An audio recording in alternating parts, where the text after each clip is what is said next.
Baik, terima kasih untuk saudara operator telah membantu. Baik, Bapak Ibu hadirin peserta webinar pada sore hari ini, sudah siap kita mulai ya? Apa suara saya terdengar dengan jelas? Jelas, Bu. Oke, baik, terima kasih. Bismillahirrahmanirrahim. Assalamualaikum warahmatullahi wabarakatuh. Selamat Waalaikumsalam. sore. Selamat sore dan salam sejahtera untuk kita semua. Yang kami hormati narasumber kita pada hari ini, Mas Rafael Kukuh Satria Danis Putra, Bachelor of Business. Yang terhormat, Direktur Pusdewi Stipar API, Bapak Setiawan Priyatmoko PhD. Yang kami hormati, Kepala STIE, Ketua STIE Pariwisata API Yogyakarta, Bapak Susilo Budi Winano SHMH. Yang kami hormati, Ibu Tuti Pangasuti MM. Yang kami hormati Bapak Dr. Andes Indro Isnugroho MSI, dan Bapak Ibu dosen serta seluruh peserta webinar yang hadir pada sore hari ini. Puji syukur kehadiran Allah Subhanahu wa Ta'ala karena atas rahmat dan karunia-Nya kita dapat berkumpul secara virtual dalam acara yang penuh manfaat pada sore hari ini. Semoga dalam suasana Ramadan ini kita senantiasa diberikan keberkahan dan kesehatan. Untuk itu, agar kita lebih semangat, izinkan saya membacakan sebuah pantun. Pergi ke hotel di pagi hari, pemandangannya indah, hati berseri. Inovasi maju jadi strategi, agar tamu tak berkali-kali. Baik Bapak Ibu, peserta yang berbahagia, tema kita pada webinar Ramadan Tourism Talks Part 4 Pusdewi pada hari ini adalah inovasi dan adaptasi di industri perhotelan dinamis. Dan subtopik yang akan kita bahas mencakup tren terkini di industri perhotelan seperti staycation, glamping, pemanfaatan teknologi untuk meningkatkan efisiensi operasional, pengembangan paket wisata dan pengalaman unik bagi tamu, serta adaptasi terhadap perubahan perilaku pasca pandemi. Kita sangat beruntung sekali pada hari ini kita akan mendengar paparan dari narasumber kita yang ahli di bidangnya, yaitu Mas Rafael Kukuh Satria Danis Putra, Bachelor of Business. Beliau saat ini memiliki cabang usaha yaitu Sasmaka Dining and Cafe, Amora Wedding and Mice Venue, dalam Hapsari Country Inn. Beliau lulusan dari Singapore Institute of Management dan Royal Melbourne Institute of Technology. Baik, sebelum waktu dan tempat kami berikan kepada narasumber pada hari ini, saya akan sampaikan bagi para peserta yang mengikuti webinar pada sore hari ini akan diberikan sertifikat sebagai bentuk apresiasi atas partisipasi Anda dalam mengikuti webinar ini. Dan kami ingatkan link presensi untuk sertifikat akan dibagikan setelah narasumber menyelesaikan paparan materinya. Jadi pastikan Anda semuanya menyimak hingga acara ini berakhir dan mendapatkan akses presensi untuk peroleh sertifikat. Baik, kita sapa. Halo, selamat sore Mas Rafael. Selamat sore, Bu Erna. Ya, bagaimana nih kabarnya? Ya, baik, Bu. Puji Ya, Tuhan. Semua berjalan dengan lancar. ya. Alhamdulillah, senang sekali Mas Rafael mau berkenan hadir pada kesempatan hari ini. Baik, langsung saja Bapak Ibu hadirin peserta webinar pada sore hari ini. Beliau akan membagikan wawasan, pengalaman, dan praktik terbaik di industri perhotelan yang terus berkembang. Langsung saja kita hadirkan atau tanpa berlama-lama kita sambut Mas Rafael Kukuh Satria Danis Putra untuk menyampaikan materinya. Kepada Mas Rafael, waktu dan layar kami persilahkan. Oke, terima kasih Bu Erna. Sebelumnya eh, saya ingin mengucapkan selamat sore untuk Bu Erna dan Bapak-Bapak dan Ibu-Ibu sekalian serta teman-teman yang sudah hadir di sore ini. Saya mengucapkan terima kasih karena sudah diberikan waktu dan tempat untuk membagikan pengalaman saya, untuk sharing tentang sekitar dunia pariwisata dan perhotelan ya. Jadi singkat saja, teman-teman di sini kita konsepnya bukan saling mengajarkan, saling menggurui, tapi kita di sini sharing aja karena kita semua masih sama-sama belajar ya. Oke, sebentar.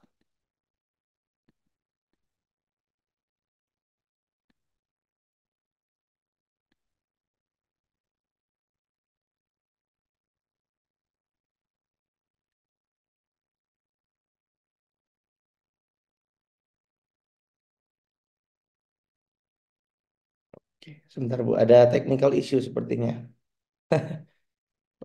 Oke,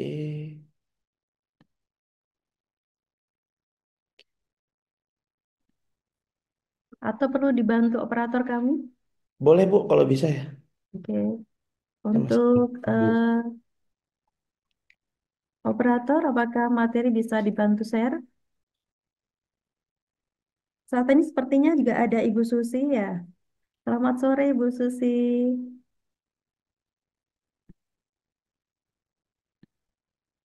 Ini untuk operator mohon dibantu untuk share materinya.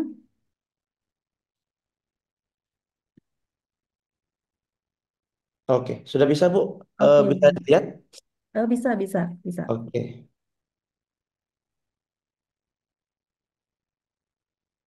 oke teman-teman, untuk sore ini yang mau aku bahas untuk didiskusikan bersama teman-teman lainnya adalah gimana sih judulnya ya, Adapting in Modern Business and Hospitality.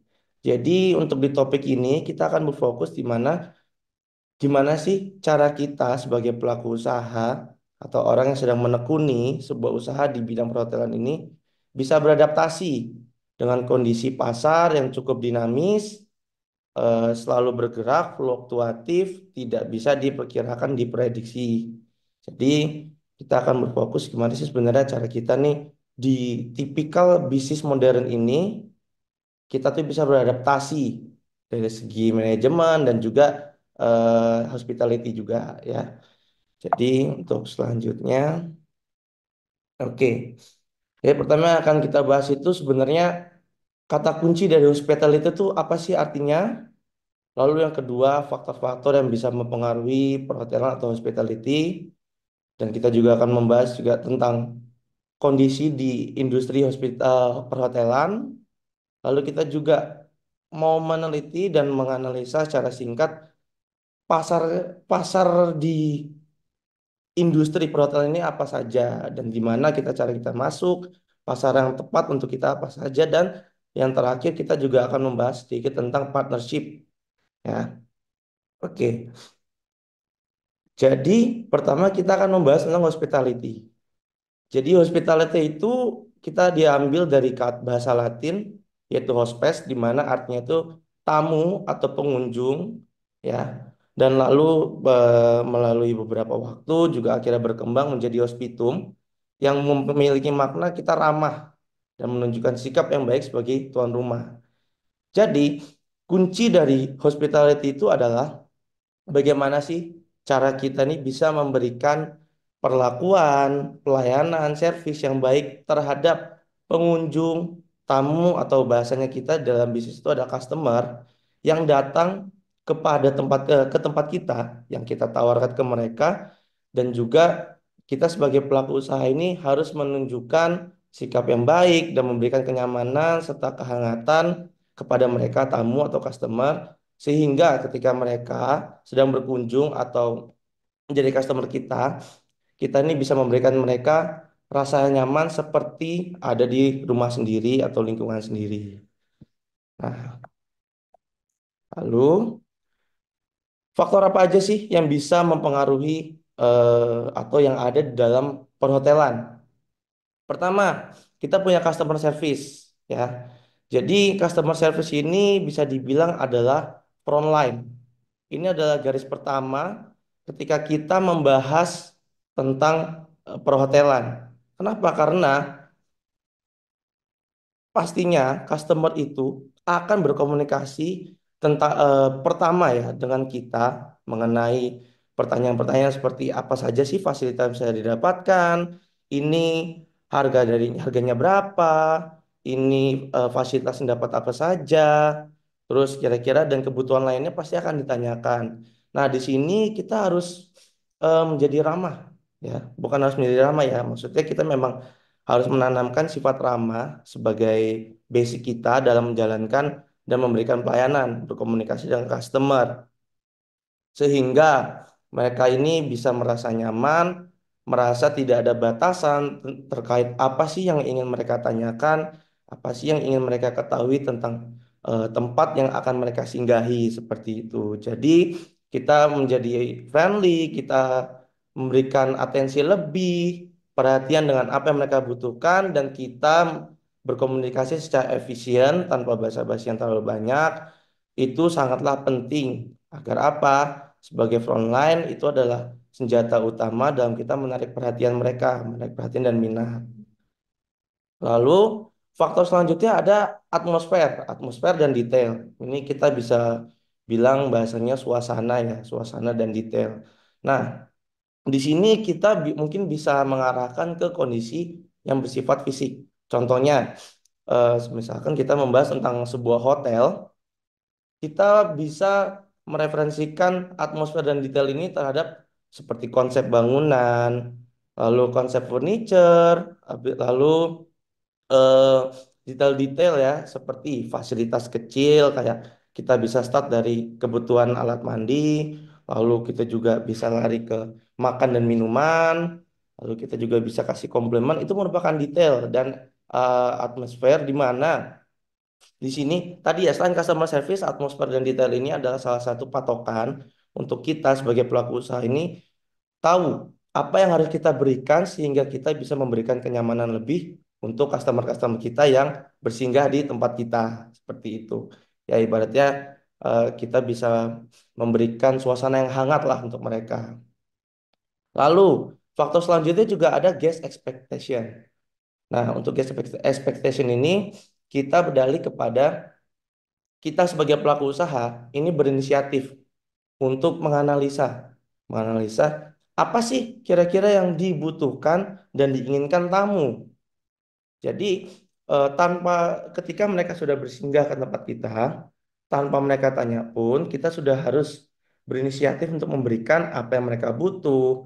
Contohnya kayak informasi tentang, oh mungkin di sekitar kita kalau untuk akses transportasi gimana, untuk cari makan gimana, dan lain-lain. Itu memang kedengarannya sepele ya. Banyak yang orang-orang yang menganggap, oh ini sebenarnya mereka pun sebagai eh, orang juga harusnya mengerti tanpa harus bertanya terlalu banyak dengan orang. Cuman untuk kita yang bergerak di bidang perhotelan, ini adalah salah satu hal yang terpenting. Karena apa? Dengan begitu, tamu tidak akan merasa direpotkan dengan informasi-informasi yang kita berikan dan mereka merasa dibantu untuk dicarikan jalan pintas ya bahasanya. Sehingga mereka ini nggak usah ribet-ribet lagi nyari apa yang mereka butuhkan, apa yang mereka mau tahu. Jadi dari sini pun kita bisa membangun loyalty atau kepercayaan antara tamu dan kita sebagai pelaku usaha. Nah, di sini mungkin contohnya di tempat saya, eh, tepatnya di Dalam Sari ya. Kita ini punya satu eh, customer yang bisa dibilang cukup loyal. Jadi dia customer dari Australia.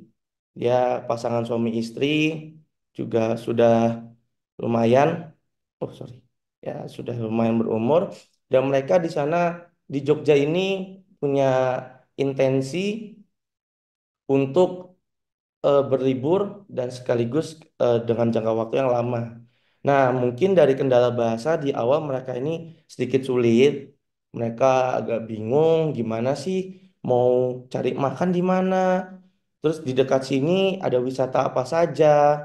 Terus untuk transportasi mereka bisa menggunakan apa saja. Di awal seperti itu. Hanya saja dari saya dan tim itu secara inisiatif langsung berinteraksi dengan mereka, terus kita menginformasikan tentang satu hal dua hal yang mereka butuhkan, dan dari situ mereka akhirnya terbuka untuk bertanya tentang apa yang mereka ingin tahu, dan sehingga di situ di antara komunikasi itu terbangun bonding atau kepercayaan satu sama lain, sehingga sampai sekarang hampir setiap sebulan sekali atau 2 bulan sekali mereka pasti akan datang ke Jogja seperti itu. Jadi inisiatif kita sebagai pelaku usaha itu sangat penting agar apa kita bisa membangun relasi dan koneksi yang lebih dalam terhadap tamu kita. Lalu ada juga flexibility. Flexibility ini kita pastinya akan menyangkut tentang aturan perusahaan dengan demand dari customer.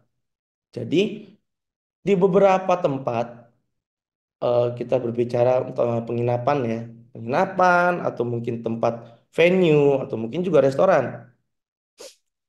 Terkadang pemilik usaha itu terlalu kaku dalam menjalankan aturan yang sudah ditentukan. Yes, aturan itu memang dibuat dengan tujuan agar kita sebagai pelaku usaha dan customer ini mempunyai satu garis patokan yang sama agar tidak ada miskomunikasi.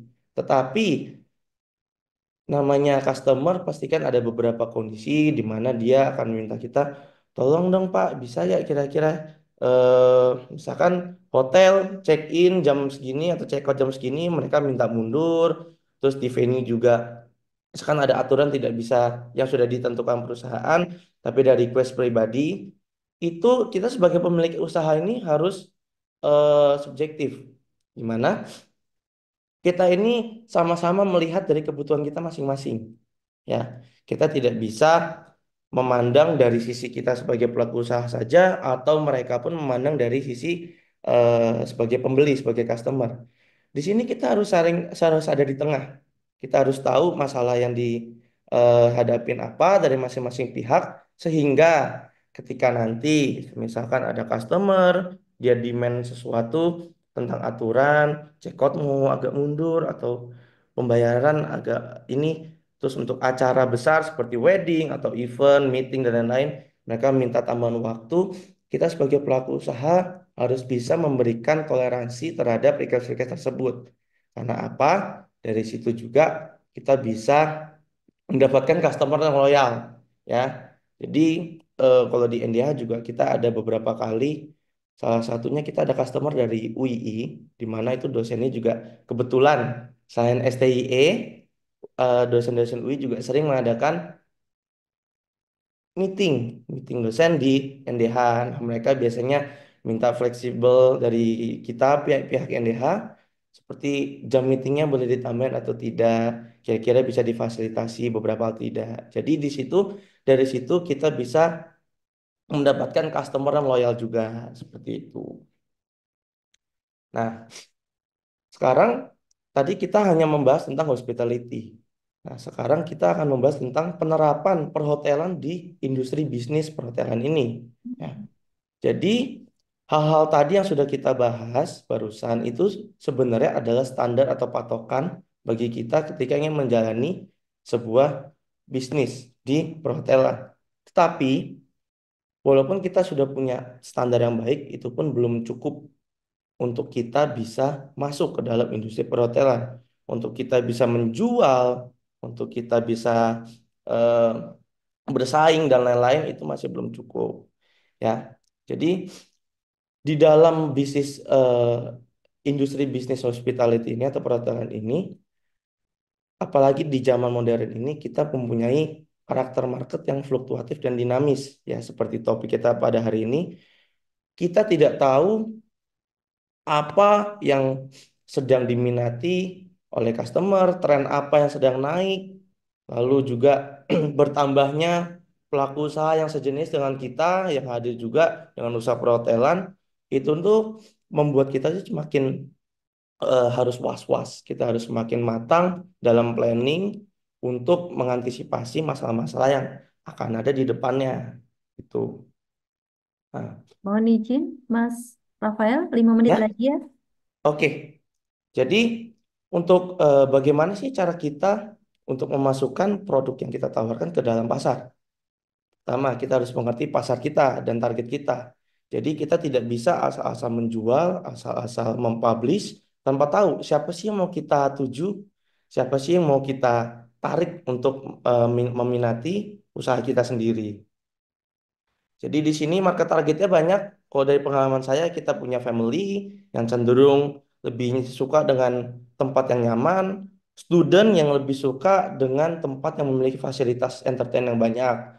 Lalu organisasi juga mereka lebih prefer untuk sebuah tempat yang bisa melakukan meeting, makan siang dan bahkan untuk stay untuk long trip event itu di satu tempat, turis yang dekat dengan tempat wisata, dan trip blogger yang suka dengan tempat-tempat estetik seperti itu. Jadi tergantung dari konsepting bangunan kita seperti apa, pelayanan kita seperti apa, kita bisa mencari market dan menentukannya gitu. Oke, lalu juga ada digital marketing. Sebenarnya digital marketing itu eh, berguna nggak sih? Tentu saja, karena apa? Platform digital ini adalah salah satu media promosi yang paling besar yang bisa kita temuin. Teman-teman juga pasti sudah mengerti. Di situ kita bisa melakukan penjualan, terus kita juga bisa kerjasama, KOL dan lain-lain. Dan digital marketing ini efeknya bisa baik kalau kita dapat eh, target yang benar, tapi juga kita bisa berdampak sebaliknya kalau kita berada atau memasarkan produk kita di tempat atau audiens yang salah. Dan secara cost wise, KOL untuk digital marketing ini bisa dibilang murah, bisa dibilang mahal, kan tergantung gimana cara kita ngelola. Seperti KOL, kita ada makro dan mikro, gimana cara kita mengoptimalkan penggunaan KOL tersebut. Juga ada OTA, mungkin OTA ini akan sedikit lebih mahal karena biasanya kalau di online itu akan ada pajak, jadi kita sebagai pelaku usaha harus menurunkan harga biar customer juga tertarik dengan harga yang sama, seperti itu. Challenge-nya apa sih di digital platform? Pertama, high cost, tadi kita udah bahas. Kedua, various choices. Jadi di dalam digital platform itu tidak hanya kita, pelaku usaha di perhotelan yang memasarkan produk kita. Jadi persaingannya juga lumayan ketat. Dan lalu technical dan communication issues, di mana kita menggunakan pihak ketiga ketika ada komplain dari customer ke kita, itu tidak bisa disampaikan secara langsung. Harus melalui pihak ketiga, dan itu biasanya tidak efisien. Nah, jadi di sini pembahasannya adalah gimana cara kita survive di persaingan lebih ketat. Tapi bahasanya seharusnya kita putar lagi. Di sini bukan lagi waktunya kita sebagai pemilik bisnis perhotelan skala medium untuk bersaing, tapi kita collaborating. Kita membangun partnership dengan pelaku usaha lainnya di area tempat kita mendirikan usaha. Jadi kalau misalkan eh, zaman sekarang untuk kita bersaing itu terlalu sulit karena kita sama-sama berusaha untuk survive dari monopoli, dari tren yang bergerak naik turun. Jadi ya kerjasama adalah salah satu yang efektif. Lalu partnership program dari collaborating itu apa saja sih bentuknya? Contohnya customer sharing. Customer sharing ini contohnya adalah ketika sedang musim liburan, tamunya membludak, meledak, kita bisa arahkan eh, customer kita untuk beberapa di tempat yang lain. Jadi contohnya dalam radius 1 kilo ada hotel lain, kita anjurkan ke sana untuk dibagi. Wah, untuk dibagi audiensnya, untuk customer dibagi-bagi seperti itu.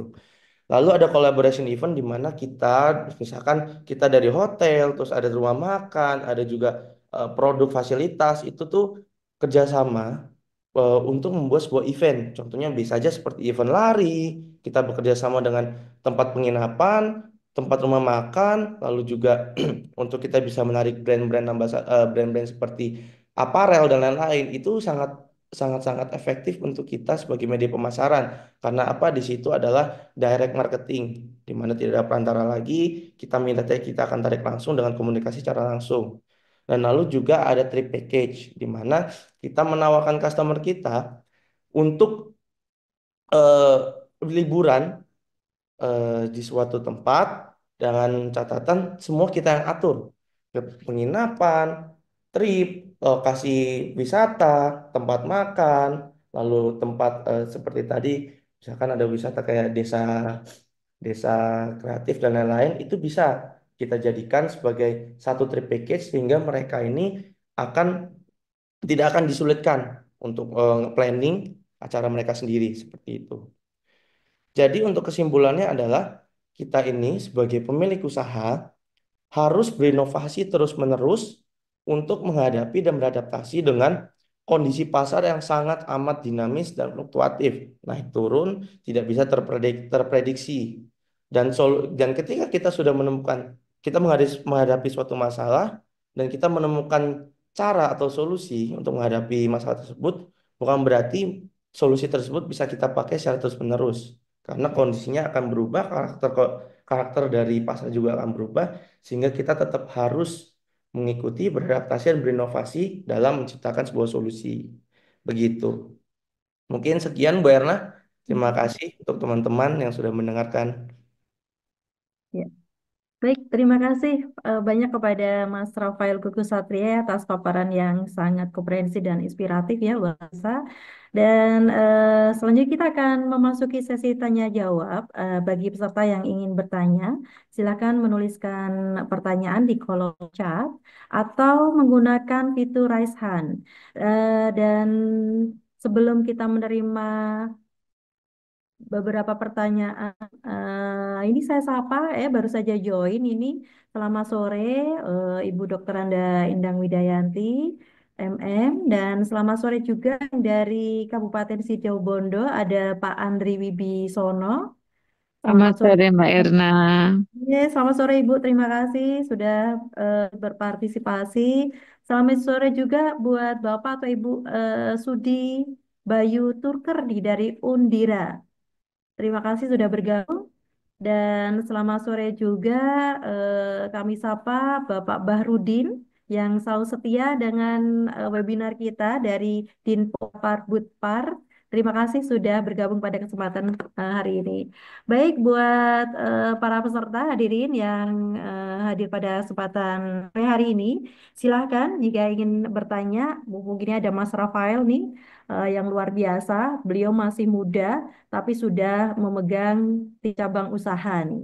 Ada Sasmaka Dining and Cafe, Amora Wedding and Mass Venue, dan Dalem Hapsari Country Inn yang semuanya ada di Sleman ya. Iya betul. Benar, Ibu. Oke, Benar sekali. baik. Sambil menunggu pertanyaan nih, saya mau dari wacana atau dari paparan yang Mas Rafael tadi sampaikan, bagaimana nih Mas Rafael cara bisnis Mas Rafael dalam beradaptasi dengan dinamika pasar yang terus berubah ini? Kalau saya ya Bu, kebetulan saya Mhm. juga punya tim di bagian Mhm. marketing, di bagian R&D. Mhm. Kita ini untuk masalah pasar yang dinamis itu kita selalu mengikuti tren Bu. Jadi Mhm. kita selalu mengoptimalkan platform-platform digital sekarang yang digunakan biasanya anak muda kayak TikTok, Mhm. Instagram, lalu kita Mhm. juga ada X. Itu Mhm. kita pakai Bu untuk tahu kira-kira yang sedang hype itu di masa-masa sekarang tuh apa saja, terus kira-kira yang dicari oleh orang-orang tuh apa aja, Mhm. lalu juga kita harus memahami, kita juga dari platform digital ini kita memahami mereka, behavior mereka seperti apa Mhm. sih yang mereka cari sebenarnya ketika berlibur di Jogja, Bu. Nah, jadi kan ke Mhm. perhotelan kita tidak hanya membahas tentang hotel, tapi kita tentang daerahnya gitu ya, Bu ya. Iya, Jadi betul, seperti betul. itu, Bu. Mm-mm, luar biasa sekali. Terus bagaimana nih Mas untuk inovasi yang paling berdampak signifikan nih di tiga cabang usaha Mas Rafael ini? Untuk inovasi, Bu, kita Mm-mm, jadi aku akan split dua cabang usahaku ya, Bu. Pertama mm-mm, NDA dan kedua ini mm-mm, adalah eh, Sasmaka dan Amora, Bu. Jadi mm-mm, karena Sasmaka dan Amora kita lebih mengusung konsep modern, kita mm-mm, biasanya eh, untuk inovasi yang kita buat, Bu, kita sering mengadakan kerjasama event yang seperti tadi saya bahas. Contohnya mm-mm, seperti event lari, lalu juga ada event mobil dari beberapa brand kita undang untuk makan siang, terus mereka test drive. Itu benefitnya lumayan Bu, karena apa? Ya orang jadi tidak tahu, jadi tahu. mm-mm, Kedua, itu menjadikan apa namanya ladang lah Bu, ladang untuk mereka berinteraksi mm-mm, dengan stranger, dengan orang yang tidak tahu background satu sama lain untuk bertukar ilmu juga Bu, seperti itu. Sedangkan kalau NDH, inovasinya adalah kita mengajak, kita mengumpulkan semua, Mhm. bahasanya apa ya Bu ya? Mungkin pelaku usaha UMKM lah Bu, yang Mhm. ada di Gitar sekitar ya. kita ya. Dan Mhm. ketika ada event kita undang Bu. Mhm. Undang, kita ajak untuk sebagai, oh misalkan ada acara meeting, oh ini kita Mhm. undang angkringan, Mhm. warung, atau bahkan ketika ada eh, kayak komunitas itu pun kita undang juga Bu untuk mengenalkan produk mereka, dan situ lumayan Bu kita dapat support yang banyak juga seperti itu. Luar biasa sekali, Wah. Pasti orang tua Mas Rawe sangat bangga sekali nih, masih muda tapi luar biasa dalam memegang tiga cabang. Baik, ini ada satu pertanyaan dari Bapak Indro Isnugroho. Bagaimana dampak kebijakan efisiensi yang diterapkan pemerintah, di mana belanja pemerintah berkurang untuk kegiatan MAIS terhadap industri perhotelan?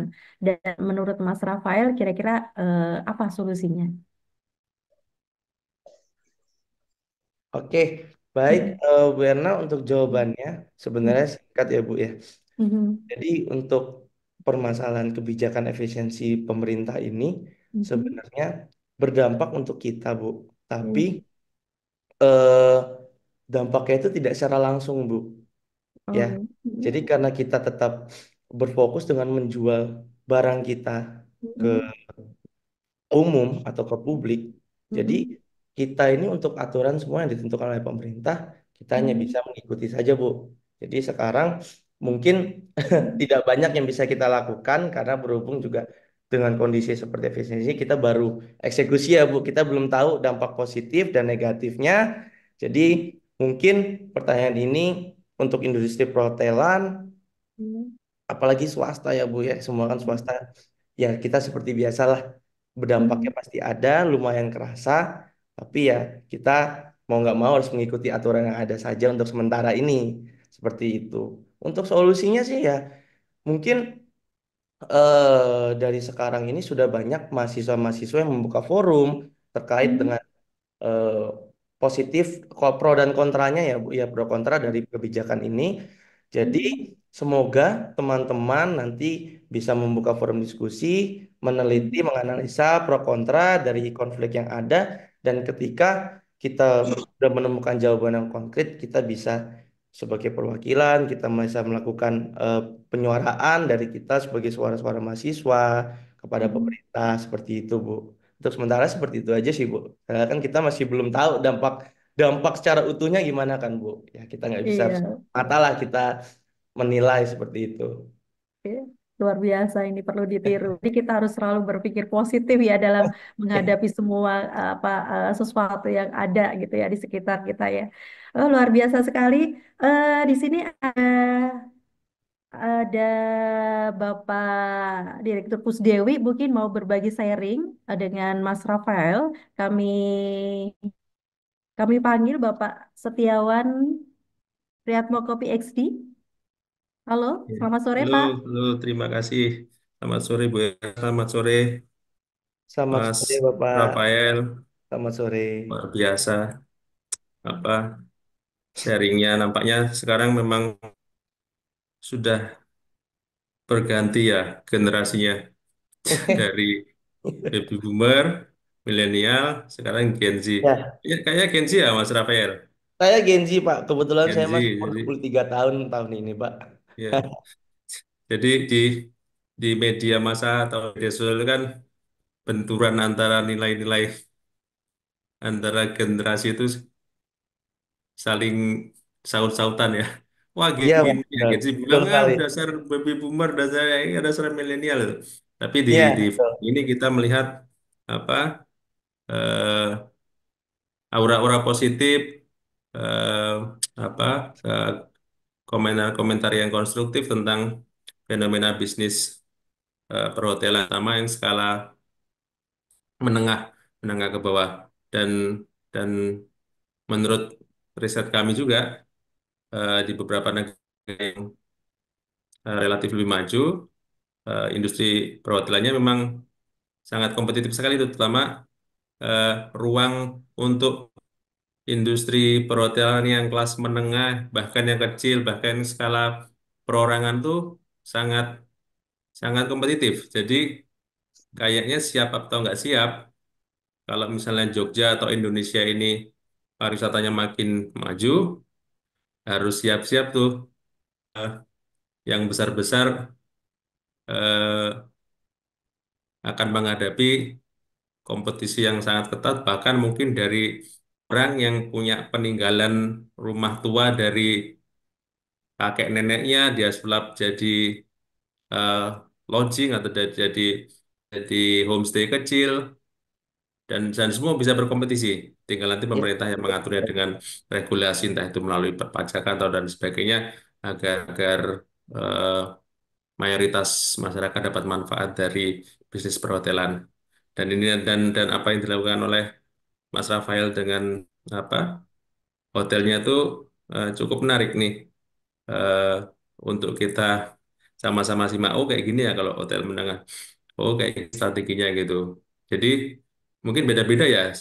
Saya bel- belum kami belum memanggil juga yang mungkin dari kelas-kelas yang hotel corporate untuk berbicara, tapi eh, kami mengucapkan terima kasih atas insight yang diberikan oleh Mas Rafael dengan hotel dalam seharinya. Monggo Iya. dilanjutkan. Saya juga berterima kasih Pak. Kebetulan barusan Bapak Seni juga menceritakan banyak insight. Saya juga bisa akhirnya dari percakapan singkat barusan saya juga bisa dapat beberapa pengetahuan baru lagi Pak. Saya punya dapat point of view baru. Terima kasih ya Bapak. Sama-sama, terima kasih. Silakan dilanjutkan, Bu Erna. Ya, luar biasa. Terima kasih Pak Rai. Baik, ini tadi ternyata dari Pak Bahru itu dari Dispora Parbud Banyu Emas. Wah, luar biasa. Banyu Emas sampai setia ya, selalu dengan Mus Dewi ya. Baik, buat hadirin yang ingin bertanya, masih ada satu kesempatan lagi dan kami mengingatkan bagi yang ingin mendapatkan sertifikat, link sertifikat sudah di-share di kolom chat, bisa segera mengisi dan untuk mendapatkan sertifikat sebagai tanda terima kasih atas apresiasi Bapak Ibu hadirin yang sudah hadir pada kesempatan sore hari ini. Baik, sepertinya kalau tidak ada, Mungkin saya mau tanya sedikit, Bu Erna. oh boleh boleh silakan Kalau Pak Ray. ini untuk Pak Mas Rafael, kira-kira ke depan itu untuk hotel-hotel sekelas yang dikelola Mas Rafael ini lebih berat berkompetisi dengan hotel besar, chain hotel, gitu, hotel jaringan, atau akan lebih berat bersaing dengan hotel yang kecil, homestay dan sebagainya gitu, Mas? Monggo. Oke, untuk Pak Rai izin saya jawab ya Pak ya. Untuk persaingan Pak, untuk kompetisi lebih berat kemana? Jadi untuk segmentasi saja kita kan sudah beda ya Pak ya. Jadi dengan fasilitas yang kita tawarkan, biasanya karakternya hotel menengah. Untuk menengah itu kita menawarkan tentang eh, landscape-nya kayak seperti apa, estetik atau tidak, suasana seperti apa. Sedangkan hotel yang cenderung memiliki kelas yang lebih tinggi, itu biasanya mereka hanya menawarkan fasilitas dalam kamar saja. Jadi kalau ditanya sebenarnya persaingannya lebih berat kemana, pasti kita akan lebih ke yang bawah, Pak. Karena apa? Pertama, seperti lodging, hostel, dan lain-lain, itu pasti mereka bisa offer harga yang lebih murah, Pak karena mereka biasanya self service lah bahasanya mendekati seperti itu. Tapi seperti tadi yang aku bilang, saat ini Andalan Mas ini juga sedang mencoba untuk membangun budaya di mana kita ini tidak perlu lagi bersaing. Jadi kita ini bisa kok walaupun bidang usaha kita sama, kita bisa kok bergerak bersama-sama, maju bersama-sama tanpa satu ketinggalan, satu jatuh dan lain enggak. Jadi kita nih partnership ini bisa menguntungkan semua saling saling menguntungkan atau mutualisme, Pak. Jadi untuk sekarang semoga ya ke depannya juga kita tidak akan ada namanya persaingan yang berlebihan. Persaingan pasti akan tetap ada. Cuman saya berharap persaing dengan apa yang sedang kita coba buat dan kebetulan juga pelaku-pelaku usaha sekitar saya buat, ini kita bisa menjadikan persaingan kita ini semakin sehat dalam bentuk partnership, saling push each other, saling meningkatkan statistik satu sama lain. Seperti itu sih Pak, singkatnya. Iya, terima kasih Mas Rafael. Ini berarti kata kuncinya Pak Arim menyampaikan partnership ya, Mas Rafael ya. Ah, betul sekali. Iya, terima kasih. Oke, selamat sore juga ini yang tadi setia hadir ada Pak Imam Prasojo ya. Terima kasih atas kehadiran pada sore hari ini. Baik, Mas Rafael, sepertinya eh, s- diskusi kita sangat menarik ya, tapi waktu yang tidak memungkinkan.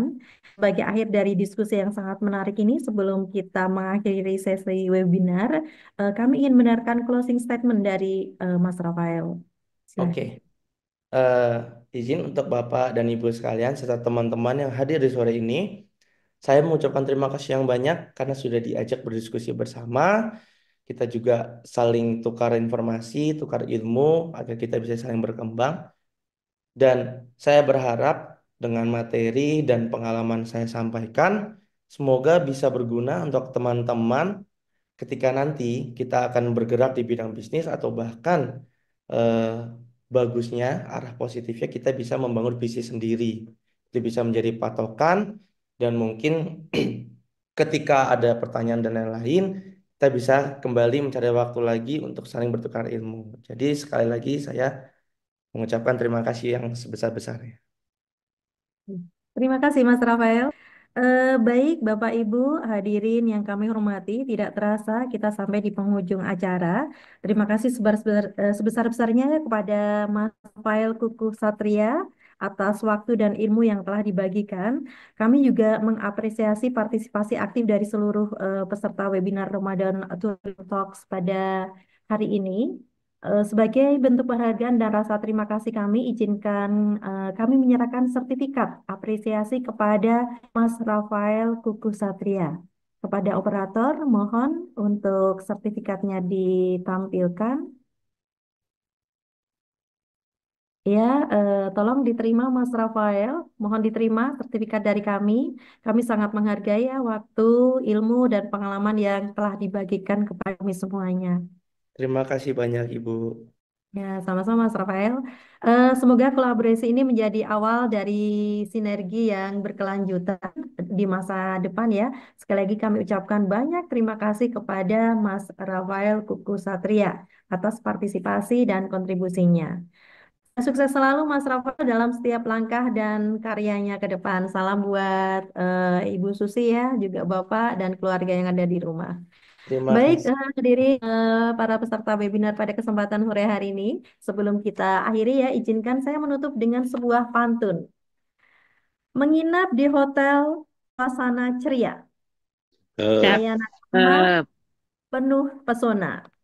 Cakep. Adaptasi tren jadi kuncinya, agar bisnis maju cakep, tiada duanya.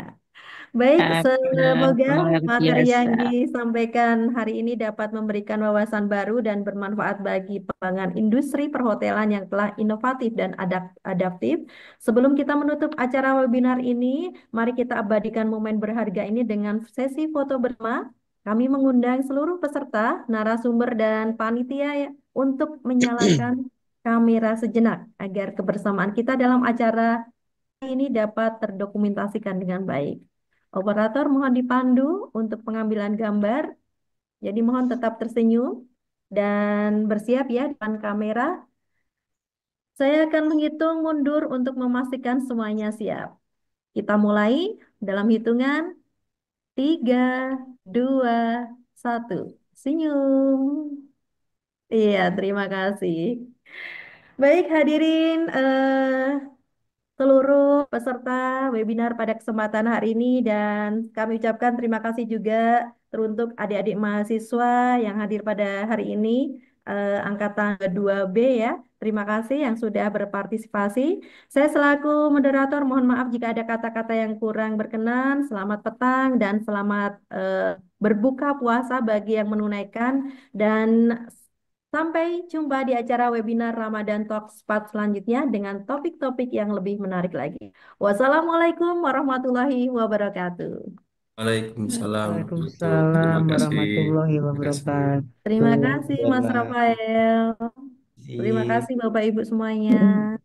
Terima Terima kasih. kasih Mas Terima Rafael, terima kasih Bu kasih. Erna, Terima kasih terima banyak kasih Oke. Bapak Bapak Ibu Ibu semua. semuanya. Sehat-sehat semuanya. Amin. Amin.